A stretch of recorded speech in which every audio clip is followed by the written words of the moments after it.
how to mix extreme metal. Okay, this is practical. All right, this is what I wish someone would have showed me. All your tracks need to go to one place. So you're going to take all your tracks and you're going to send them to something called a mixbus. So in Ableton, you can just select all these. You can select all of these and then click group tracks, and then it'll group it. So there's a group there. So it'll group it and you're going to call it the mixbus. Now, on this mixbus, you're going to have something called a compressor.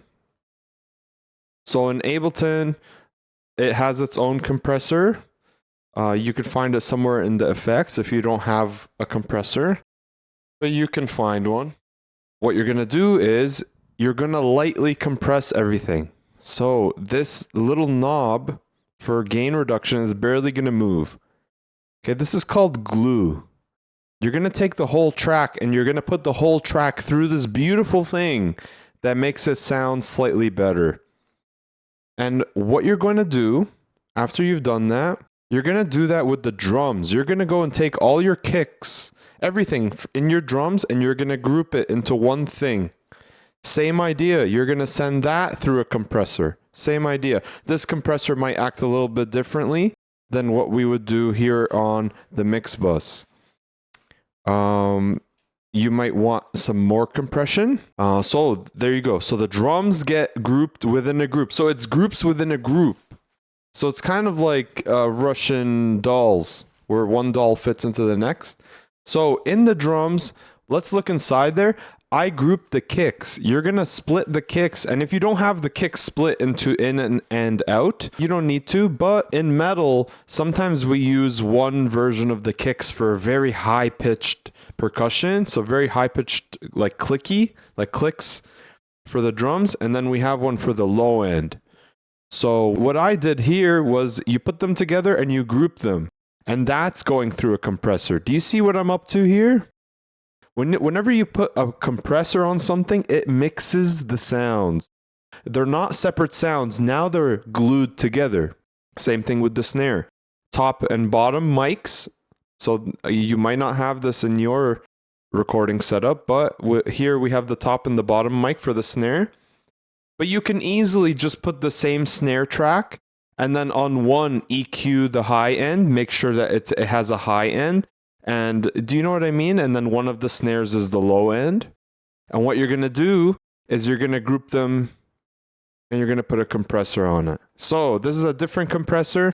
I like this for snares because it has a sort of a transient aspect. Transient is like the high-pitched click of something that's hit. So in this case, this compressor makes it very like high frequencies, like it's clicky. So sometimes I use this on the kick in, and you'll see I have on the things that I want clicky, I have this set up.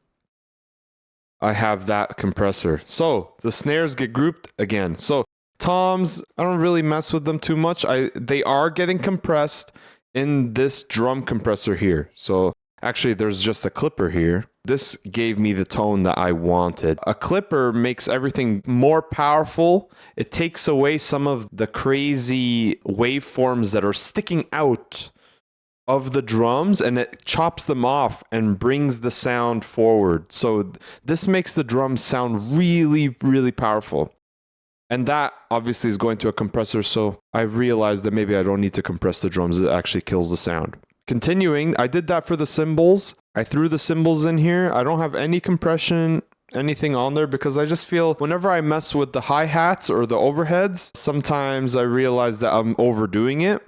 What I did instead was I threw ozone on there. I'm just experimenting, but what I wanted to show you here is that I'm taking away a certain harshness in the hi-hats, in the rides, and that's just an experiment that I've been doing recently with my cymbals. But that stuff changes. So when you're mixing, you're going to want to take your mix and go into the car. You take your song and go into the car and realize when I turn up the volume, the ride cymbal or the hi-hats start to hurt my ears. And then you're going to be able to go inside and say, okay, well, George was saying this thing around If something's really hurting your ears, you can go in and find that EQ move. Do a really broad, big EQ move. I did a massive one just to see what would happen. It worked and I left it. I know I can be way more calculated and, for example, like take this EQ and bring it up like this and oh, that's better. But I don't know. I realized, okay, let's just do that and be done with it. I can always fix that later, you know? And some people will say like, that's too much. Like, don't even release that song until it's perfect. But for me, I love doing these big moves and learning as much as I can about it. Here's the guitar left and guitar right. On the guitars, we have an EQ. We're taking out the low rumble. This is a lot of noise here. We're taking it away. There's a certain little moves. There's a little high-end move here, which makes my guitars feel more HD. And there's some sort of cut here, which I think maybe it was some sort of like a noise aspect of my mix here. Like it was noisy. And these two are grouped going into a compressor. And this compressor is kind of working hard, but it's low threshold. So if I play it,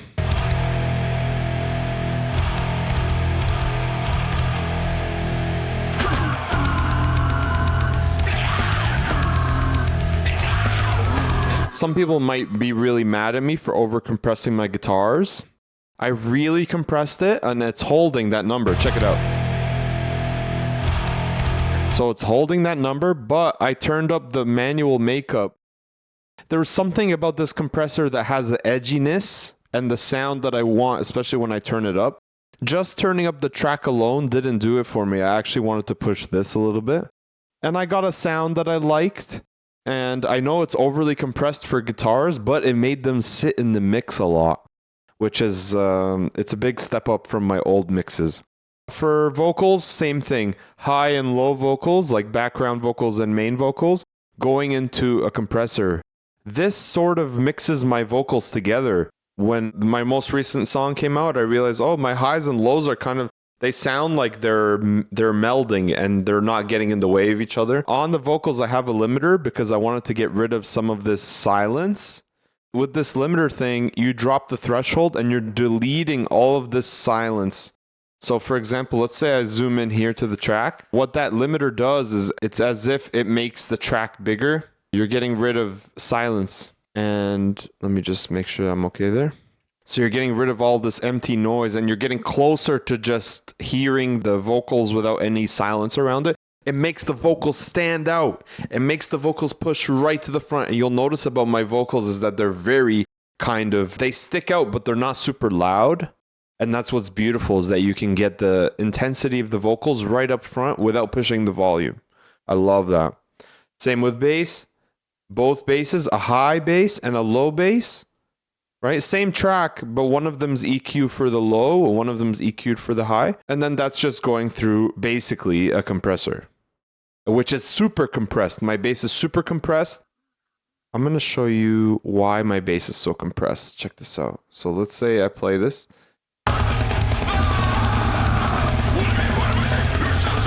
Same thing as the guitars, right? Extremely processed, extremely compressed. The ratio is at 10, which means we're really compressing it. So a lot of the sound that we're hearing of the bass is the actual compressor itself, really putting its effect on the bass. And what that does is that it makes the bass flat for me. So it doesn't poke out of the song and get in the way of my kicks or get in the way of something else. Because if the bass is too loud, it's going to make the bass in my kicks, it's going to disappear. You know, this is going to take over. So this compressor helps me to keep everything at the same volume, but powerful and bassy. And you can do that without over pushing the bass. Because sometimes when you don't have a compressor, you push the bass louder to the loudness that you like, and you realize it's messing with the mix. So I over compress my bass. So everything's going into groups. And then everything's going into one main group. And this, the output of this mix bus is what we're going to send to our master session. So I take this mix, Then we go to mastering with it in a whole different DAW. You want to do that in a separate session because mastering here on the mix sometimes is way too hard on the CPU and you don't get the right sound. And you don't have the right mindset too. Mixing in here, sometimes you don't hear, sometimes it gets like mentally hard to do. So pulling it into a different session is great. And again, on different DAWs, you're going to want to find out what your DAW needs to send your tracks to groups. So in different DAWs, it's going to be different. So on Ableton, you just highlight them. You press Control and you highlight 2 of them or 3 of them or whatever you want. And then you right click and you click Group Tracks. And then your effects, your compressor goes on that group. And then these groups go all the way to the mix bus.